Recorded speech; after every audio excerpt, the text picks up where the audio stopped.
வணக்கம், இது உங்கள் சிவி ஜோன். எல்லாரும் எப்படி இருக்கீங்க? இன்னைக்கு பார்த்தீங்கன்னா ஒரு தரமான சம்பவத்தை பற்றி பேச போகிறோம். என்னென்னா ராணவ். இந்த ராணவ் நேற்று பண்ண மாசான விஷயங்கள் பார்த்திங்கன்னா பயங்கரமாக இருக்குது. ஆக்சுவலாக நேற்று நடந்த விஷயங்களை விட அவர் வந்துட்டு அந்த வாரத்தில் பண்ண விஷயங்கள், 2 நாள் பண்ண விஷயங்கள் செம்மையாக வந்துட்டு அவருக்கு ஒரு மாசான வரவேற்பை மக்கள்கிட்ட கொடுத்ததுனால அங்கே இருக்கிற நிறைய பேரோட மூஞ்சி கருகி போச்சு. இதுக்கு ஃபஸ்ட்டு மாஸ்டர் மைண்ட் பார்த்திங்கன்னா நம்ம முத்துக்குமரன் தான். முத்துக்குமரன் தான் இந்த மாதிரி நீ பண்ணு, அந்த மாதிரி பண்ணுன்னு சொல்லிட்டு ஒரு விஷயத்தை சொல்லி அதுக்கப்புறமா அது டெவலப் ஆகி இவரும் முயற்சி பண்ணி கடைசியில் அது பயங்கரமான ஒரு வெற்றியை வந்துட்டு நம்ம ராணுவுக்கு கொடுத்தது.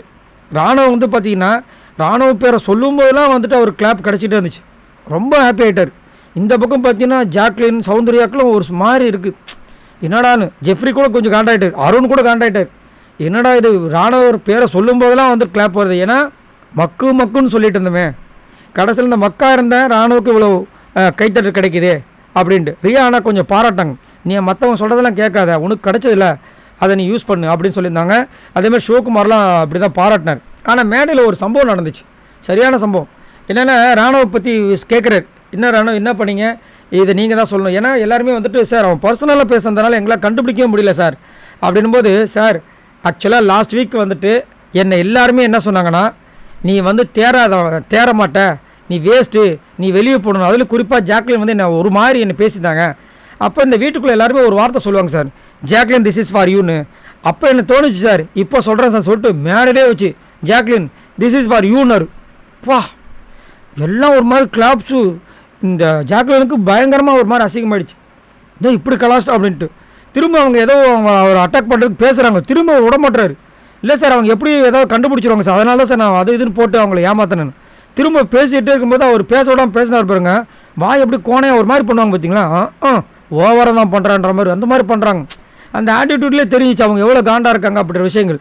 அதான் ஒரு சில பேருக்கு வந்துட்டு நம்ம பார்த்து வளர்ந்தவன் எவ்வளோ பேச்சு பேசுகிறான் பார்த்தியா, எங்கே வந்து நிற்கிறான் பாரு, இந்த மாதிரி பண்ணுவாங்க.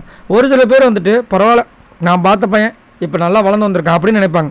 இதுதான் முத்துக்குமரனுக்கும் ஜாக்லினுக்கும் உள்ள வித்தியாசம். ஏன் வந்து முத்துக்குமரனும் ஜாக்லினும் இவ்வளோ தூரம் தனித்தனியாக இருக்காங்க, முத்துக்குமரனுக்கு இவ்வளோ ஓட்ஸ் வருது, ஜாக்லினுக்கு ஏன் ஓட்ஸ் வரமாட்டுது, நிறைய பேர் ஏன் திட்டுறாங்க, முத்துக்குமரன் ஏன் பாராட்டுறாங்கன்னா இந்த விஷயங்கள் தான். முத்துக்குமரன் வந்துட்டு ராணுவ பாராட்டுறதுக்கு என்னென்ன வழிவகைகள் செய்யணுமோ அதை பண்ணுறாரு. அவர் வந்து டவுனில் இருந்தவரை என்னென்ன பண்ணணும்னு. ஆனால் இவங்க டவுனில் இருந்தவங்கள இன்னும் போட்டு புட்டவுன் பண்ணதுனால இப்போ என்ன ஆயிடுச்சுன்னா ராணுவ வந்து அந்த மேடலே வச்சு திஸ் இஸ் ஃபார் யூன்னு கலாச்சார். செம்மையாக இருந்துச்சு. ஜாக்லாம் பாவம் ஒரு மாதிரி. ஆனால் எனக்கு தெரிஞ்சு கண்டிப்பாக இந்த வாரம் வந்துட்டு, அதாவது நாளையிலேருந்து கண்டிப்பாக இவருக்கு சங்கு தான். சௌந்தர்யாவும் ஜாக்லினும் மாறி அடிக்க போகிறாங்க. அதேமாதிரி இப்போயும் நீங்கள் எழுதி வச்சுக்கோங்க, நாமினேஷனில் கன்ஃபார்ம் வந்துட்டு நம்ம ஆள் இருப்பார். ஏன்னா மினிமம் 2 ஓட்டு வந்தாவே நாமினேஷனில் வந்துடுவாங்க. கண்டிப்பாக இங்கேயே பற்றி எனக்கு தெரிஞ்ச ஒரு 4 ஓட்டு இருக்குது. ஜெஃப்ரி போடுவாப்பில், Jack confirm, Soundarya confirm, Arun போடுறதுக்கு வாய்ப்பு இருக்குது. பார்க்கலாம். நீங்கள் உங்களோட கருத்தை சொல்லுங்கள். பாய் நண்பர்களா.